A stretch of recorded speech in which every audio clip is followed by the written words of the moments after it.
Hi, I'm Stephen Head from Archery Supplies. Today we're going to look at the EVO NXT 35 and the EVO NXT 35 long draw. So the difference between these two bows, they're both 35 inches axle-axle. So they're both basically same riser, same limbs, same limb pockets, the only difference being the size of the cam.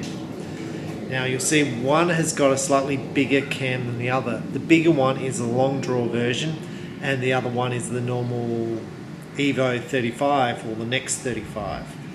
Now the bigger cam will give you 1 inch longer draw length, so out to 32 inches. The NXT 35 will go to 31 inches. It goes from, the long draw goes from 26.5 to 32 inches. The 35 goes from 25.5 to 31 inches. The shorter draw length, the NXT 35, is 4 feet per second faster than the long draw version. So now this is rotating module on the NXT, which is the same on all the PSEs, just a straight rotating module. We do not need a bow press to adjust it. The let-off can be adjusted through the draw stop on the back here. You move it forward to basically decrease the let-off.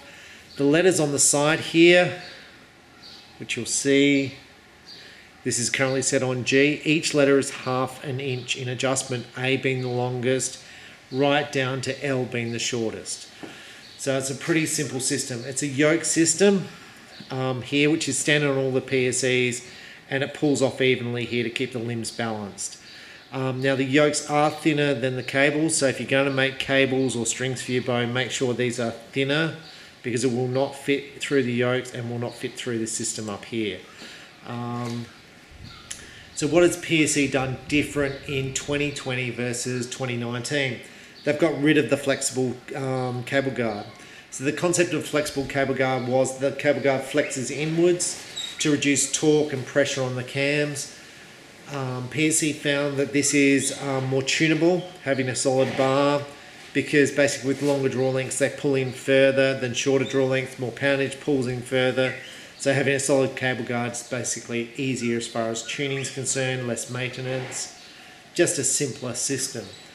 And you can adjust the angle in or out nice and simply on the side there, one Allen screw just there to do that. So really simple. Straight string stop there. What's different? Two stabilizer positions, one lower and one normal. The concept of the lower one is to move your weight down the bottom here. If your weight's down the bottom, then your bow's going to be more stable. That's the concept. What has PSE done different in 2020? They've basically reduced the pressure on their limbs. You can see these limbs do not have the pressure that the 2019s did have on them. So these limbs are shorter and under less pressure. Now what that means when you're adjusting the bow poundage, this bow you can turn down 10 limb bolts on the bow. You can see this bow is currently wound out. This is a 70-pound version. It's set on 60 pounds at the moment. Each turn was about 2 pounds we calculated. So this bow will go down to 70-pound bow will go down to 50. Multiple sight positions on the side here to move your sight up or down. That's pretty standard on PSE. The rubber grip's new. You can take the grip off if you don't like the grip, and it'll be just like a normal standard PSE. Now with the rubber grip, I find the grip very comfortable. There is a line in the grip where they do the moulding, which some people say looks a bit cheap, just there. I'm hoping you can see that. I don't really notice it. It's on actually both sides. So it's on this side and on that side. I think it's more of a feature of the grip rather than a moulding design. I think it's just meant to feel different. I don't know if it is or not. Now this bow comes in a whole bunch of different colours for 2020, and I'd say PSE have improved their fusion finish on the paintwork. This is a straight black. It's not a shiny black. Doesn't look like anodized. It kind of looks like a paint powder coat. That's what it looks like. It's probably anodized, but limb pockets are metal using the wedge lock system. So the wedge lock system here, on the side here, this screws the limb pivots to the limbs. The wedge lock pushes the limbs out against the pocket. So the pockets are pulled in and the limbs are pulled out here using the wedge lock. You do not adjust the wedge lock when you're adjusting the bow poundage. Okay. If you're going to replace your limbs or do something with your limbs, make sure you take these little screws, loosen these screws off, because there's little plastic things here in the pockets. And if you do not loosen it, you will bust these little plastic things, and you'll be asking for some replacement plastic things. I see them on forums all the time, people asking for them. Overall, I think the bow looks nice, certainly feels nice. The balance in the hand is perfect. You'll see it sits there. Physical weight on this bow is 4.7, so it's definitely in the heavier realms, and I'm finding that's becoming a bit of a standard now with hunting bows. For some reason, hunting bows always used to be light, and all the big brands now are producing them heavier, and this bow is 4.7, so that's pretty standard now in the industry. So with that, what we'll do is shoot this bow through a chronograph. Okay, so for 2020, PSE have produced the NXT in a 31, a 33 and a 35, and the long draw version. People are going to say, do I go for the long draw or do I go for the normal? And to me, PSE actually should have done a smaller cam to make the difference even greater. Because just the 1 inch, it doesn't give you, there's not going to be a lot of difference between them. To me, they should have made a bigger impact there and probably catered for the shorter draw lengths a little bit more. Okay, so the way I think the purchasing of this bow is going to go is a tall person is going to go for the 35 with a long draw. Because it's longer, the bow's bigger, they're bigger. But for the average size person, I think the 35-inch bow will go to the person who wants to do 3D, looking for a bit more target shooting, field shooting. And I'm kind of interested in how this bow will go for the target realm, since I shot really well with the 33. I think the 33 will be a crossover between someone who hunts and field shoots, and I think the 31 will be a straight hunter's bow, someone who hunts. Now I've shot the 33, I shot a really good group with that in a review I did, and the 31 I got really quite good speed out of it. Now the speed on this bow is rated at 324, which is very slow. And as I'm led to believe that a lot of the new bows by various manufacturers are slow this year. So I think it's a bit of a trend that bow manufacturers are going for more shootability, easier draw cycle. And I'm going to say that I think part of that is in America you're limited to 300 feet per second for competition shooting. And this bow will shoot 300 feet per second, no problem. So the bow will be easy to shoot given the 7-inch brace height, so I think that's what's going to happen. I think that's why they've done it, but there'll be lots of hunters who will want more power. But I'm going to say the power, this bow will be easier to draw than a faster 60-pound bow. So I drew back a 60-pound bow in my shop this week, maybe yesterday, and it was very hard for me to budge. Now I shoot 60 all the time. I think this will be an easy draw cycle. Let's just test it. So it starts off here. You can see it's kind of easy. Now it's dropping into the valley, dropping into the valley, dropping, really dropped. Now I can hold it back 90% let off back here. I'm going to take this shot.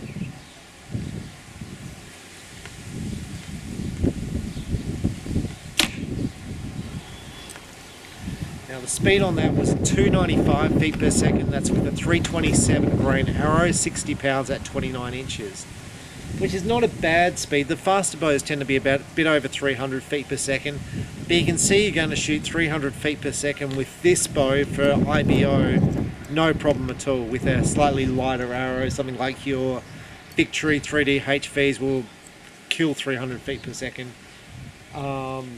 So 295, I think that's why the bow manufacturers have done it. The draw cycle is just easy. The bow is extremely quiet and there's no vibration when you shoot this bow. So just watch my bow hand. I'm going to have the grip over it.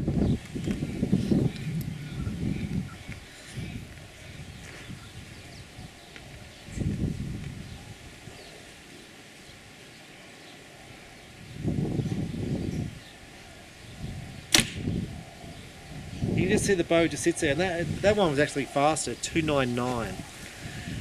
Now, normally when I shoot, this is the back of my house. When I shoot here, my neighbours can hear me shooting. I'm going to say this bow is so quiet you can't hear it being shot. It sounds to me like the quietest bow I've ever shot. I think hunters are going to like that. Lack of vibration is fantastic. You don't need a stabilizer. Stabilizer can take away some of their left and right torque. The draw cycle's easy. The 90% let off I think hunters are going to like. I think it's a nice bow. Now, I think I'll probably shoot this quite well at 18, so let's take it back to 18 and see how well I shoot. It is windy today, so I'll be interested to see what the groups are like. Okay, I'm up here at 18 meters. I'm ready to start shooting. Now, it's pretty windy, so I'm not making excuses, but I don't know how this will go. It's definitely not as still as it was when I did the review on the NXT 33. Now, this bow should theoretically be easier to shoot than 33. I normally have a camera down the other end, but it's not working, so I've really got to get that camera fixed. So let's just see how it shoots. Now, I'm going to say also the difference between a 35 and a 33-inch bow in accuracy is minimal. So if you're talking like, let's say, a round of 300 points, if you could see the difference of 2 points in it, I'd be extremely surprised. So I don't expect to see, a massive improvement on this versus what I shot in the 33, because I shot the 33 really well. But this bow should be theoretically easy to shoot.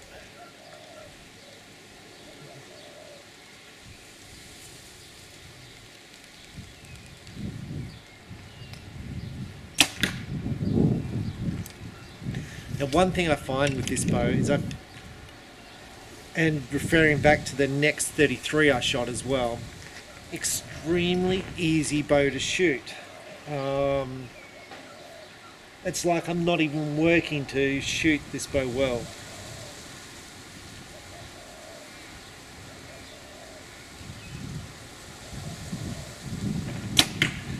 It's like the sight pin just sits in the middle of the target, it's not moving.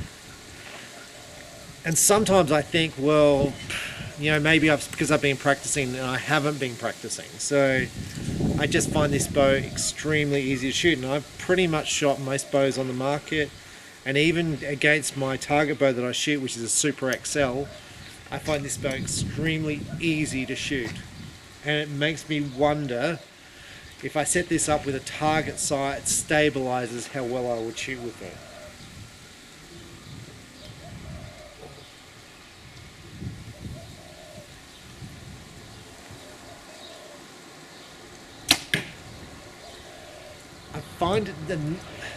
So in doing these reviews, I'm going, why am I finding this bow easy to shoot?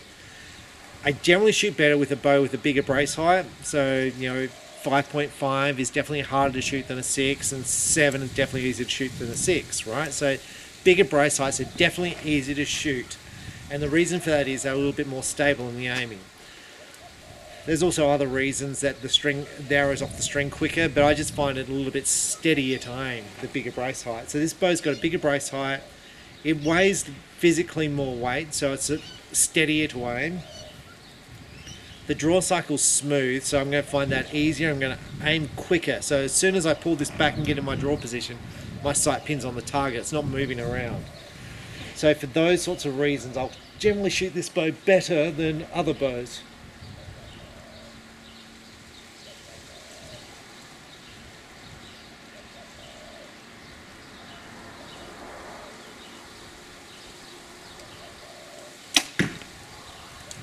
And if this little thing wasn't covering my eye, I probably would have shot that better.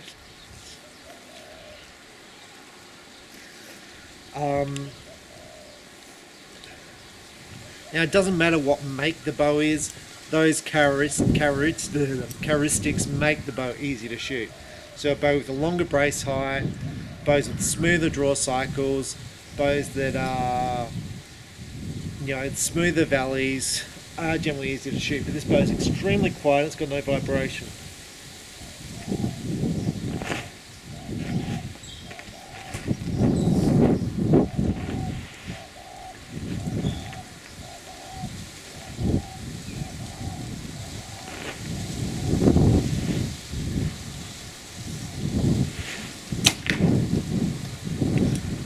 Now, for that end, I had a fair bit of wind.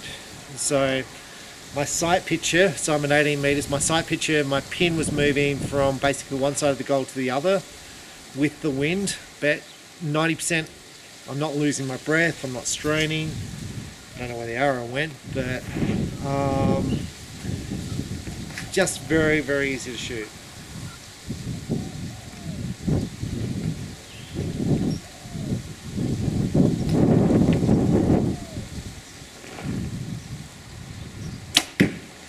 Now with the grip on this bow, that's how you want your grip, your knuckles at 45 degrees. This grip naturally encourages you to hold this bow correctly, like that, not like that. It's hard to hold the bow like that. With this grip, this grip encourages you to hold the bow correctly, which is going to mean less derails, less bad shots. So, easier bow, more forgiving to shoot.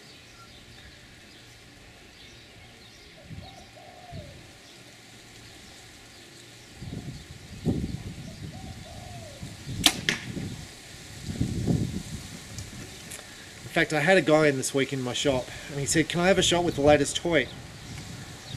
And I said, "What are you looking for in a bow?" And so I want to have a feel for it. And I said, "Try this bow. See what you think." Because he's a PSE shooter. He likes PSE. He's always shot PSE, but he wanted to try the new Hoyt. And I said, "Try this one." So we set it up, and he went and shot it, and he said, "It's very smooth." And I'm like, "Yeah, it is."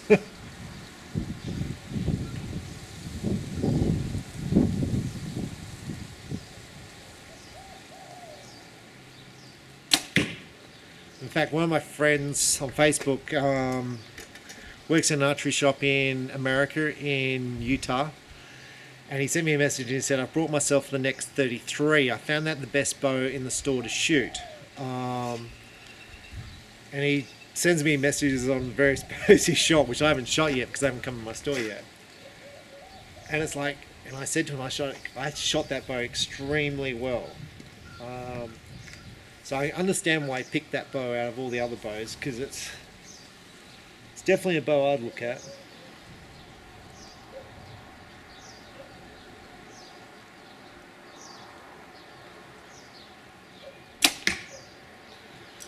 So having shot all three of the bows now, the next 31, the 33 and the 35, it physically does not help me at all shooting all three of them because they're all great bows to shoot. And it doesn't help me decide which bow I'm going to buy. And the long draw version, which is what this one is, versus the normal draw, that doesn't help me either because they all shoot good.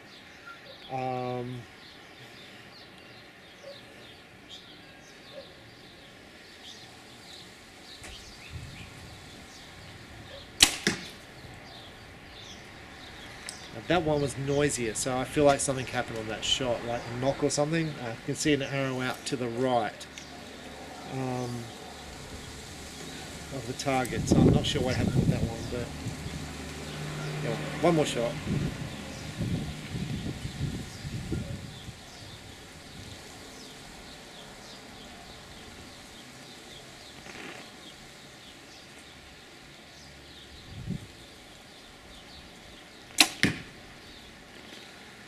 And that shot was quiet again. So that second last shot was actually noisier, so something was not quite right with that shot. Overall, I really like the way the bow feels to shoot. I like the way it draws, I like the way it holds. I'd probably go for low let off.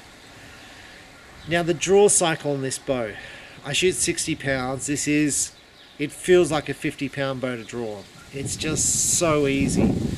So if I was looking for a hunting bow, I would definitely go for the 70-pound version, even though all my bows are always 60 pounds, just because this bow is so easy. With that, let's go down and check where the arrows are down the target, because this is the first time I've scored. Okay, so I'm down here at the target. This is the one off to the side, which is interesting because there's no knock on it. So this is the arrow here. You can see the knock was actually missing. It actually been Robin Hooded previously, so I'm going to guess that the knock had a crack in it, and and when I shot it, basically the arrow would have come out a little bit different. The vein was loose.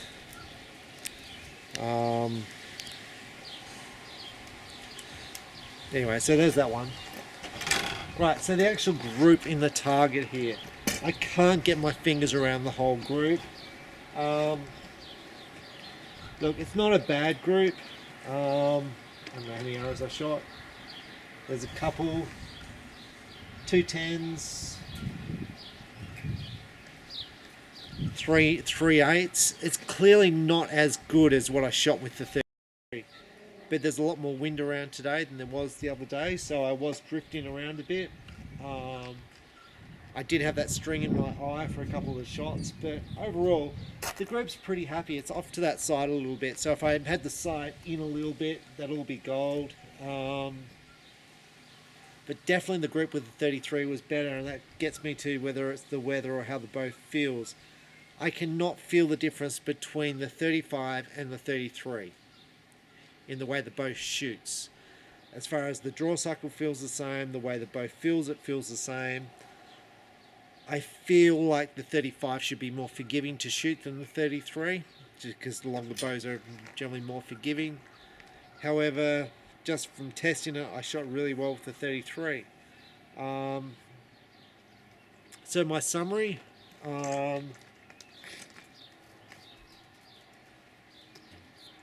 I think PSE have produced a bow for today, as far as easy to shoot, very adjustable. It's going to hit your IBO speeds that you need to hit.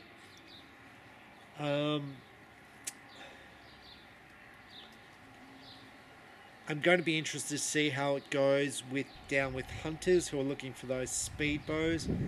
Although when PSE produced the Expedite, which was a speed bow, I didn't sell many of them. I found archers tended to choose bows which are more forgiving to shoot and easier to shoot. So I'm going to be interested to see how this bow performs as far as sales. So after shooting all 3 bows, I clearly shot a better group with the 33 than the 35 and the 31. The 31 was clearly the fastest of the bows. My gut feeling says to me to buy the 35 because it's a more forgiving bow to shoot and try it for target archery. That's what my gut says. There's the part of me which says you buy the 31 because it's more of a field bow and that's what you should be shooting for hunting. And then there's the part of me which says buy the 33 because it's a complete cross between the 35 and the 31. So with that, I am completely lost about which bow I would buy for myself. And I think that confusion will lead through to customers having the same confusion about which bow to buy. And I'm going to say, look, honestly, it probably doesn't matter which bow you buy because you're going to shoot the same with it. It's the same draw cycle. So I'm going to say there's probably not a lot of difference. So beating yourself up over which one to buy is probably not a big deal. And with that, I better go and shoot some arrows before all the sun sets. So enjoy your archery and thanks for watching. Bye.